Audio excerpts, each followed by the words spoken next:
Ето, че Бояна вече е пред камерата на BeLive. Здравей, Бояна! Здравейте! Мило момиче, красиво, променено. Къде се изгуби толкова време? Те няма в медийното пространство. Какво се случва с теб? Ами само хубави неща. Там да започна. Като цяло лятото просто си бях дала почивка, имах рожден ден, реших да обикалям повече по острови и на слънце, на топло, да си почина като цяло от София, от мрачната София, която продължава да бъде мрачна.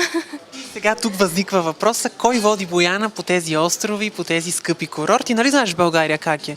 Веднага всеки ще си зададе въпроса, кой плаща? Кой плаща? Така зададен въпрос, не мога да ти го отговоря. Но като цяло с приятели, с Галя естествено, без нея не може. Да, и с моя приятел. Имаме новина, Бояна. Да, имаме новина. Вече съм тотално заета. Сериозно обвързана си, имаш човек до теб. Да. Защо не си се похвалила? Ами искам да си го задържа само за себе си. Колко време сте заедно? Ами вече 8 месеца. 8 месеца. Къде се намерихте? В столичните клубове или? Ами не точно. Пак по клубове сме се засичали, но и от общи познати. Ще ни кажеш ли нещо за него или ще предпочетеш да не издаваш никакви подробности за него, за това с какво се занимава той? Нали знаеш, човек като е щастлив иска да си задържи щастието само за себе си. Така че като цяло нищо не искам да казвам за него. Просто сме много щастливи, На колко години е? колкото мен, на моята възраст. Така ли? Значи ти не си падаш по големи мъже. Не. С какво се занимава? Ами учи студент е. Какво учи? В чужбина учи, мисля, че учи политика. Ама той живее в чужбина, така ли? Да. Къде? В Гърция. В Гърция. Ето те. Спирам до тук. А ти ходиш ли при него в Гърция? Да, постоянно съм там.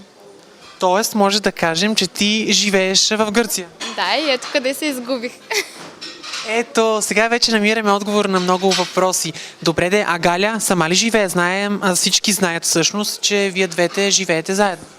Ами, ние продължаваме да живеем заедно. Аз така си балансирам нещата, защото и двамата много ги обичам. И или съм при нея в София, или при него в Гърция. Така че тя не остава сама за дълго.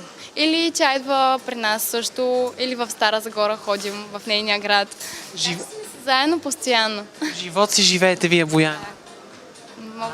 Добре, а ревността как е? Тъй като той е далеч от теб, ти като си в България, ти си красиво момиче, излизаш по клубовете. С ревността как се седят нещата? Няма. Сега не мога да кажа, че няма ревност, но ние си имаме достатъчно доверие, така че като цяло не се ревнуваме толкова силно и да имаме някакви проблеми. А ти сега ми кажи, всъщност аз вече намирам отговор на въпроса, защо изглеждаш толкова променена. Много си отслабнала, Бояна. Това от любов ли е или някаква диета? Не, мисля, че е от любов. Може би така, като си говоря и с мои близки приятели, постепенно отслабнах, не съм правила диети, не съм се мъчила, не съм искала самата да отслабвам толкова рязко. Колко килограма? Ами, 10, даже и отгоре. Това са сериозни килограми. Ами, да, сериозни килограми са. При положение, че толкова много жени се мъчат да свалят 2-3 килограма и не успяват, аз свалих цели 10, без да искам. Може би просто любовта е най-добрата диета. Така ли? Така да го кажа, да. Добре, а тук светския живот в България спря да ходиш по събития, да участваш в конкурси. Ето сега, защо пропусна конкурса Playmate? Ами, аз винаги съм го пропускала. Защо, Бояна? Това не е моя тип конкурс като цяло и съм казала много пъти, че явявала съм се може би веднъж, 2 пъти максимум на конкурс.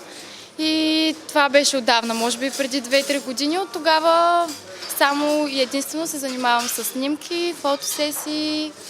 На корица на голо списание съм била. Може би заради това ме питаш специално за Playmate, но конкурса не ме влече. А скоро Ще се снимаш ли в някоя фотосесия гореща, в някой видеоклип, в смисъл предложения има ли? Да, естествено, че има, да не бъда скромна, но пак всичко запазвам само единствено за себе си, за да мога да изненадам хората, като вече проектите са готови. За клип все още нищо не мога да кажа със сигурност, но имам доста така подготвени фотосесии и други неща, които няма да ги издавам.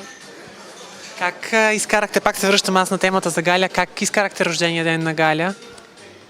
Ами то е достатъчно да кажеш само Галя и можеш да разбереш как сме изкарали.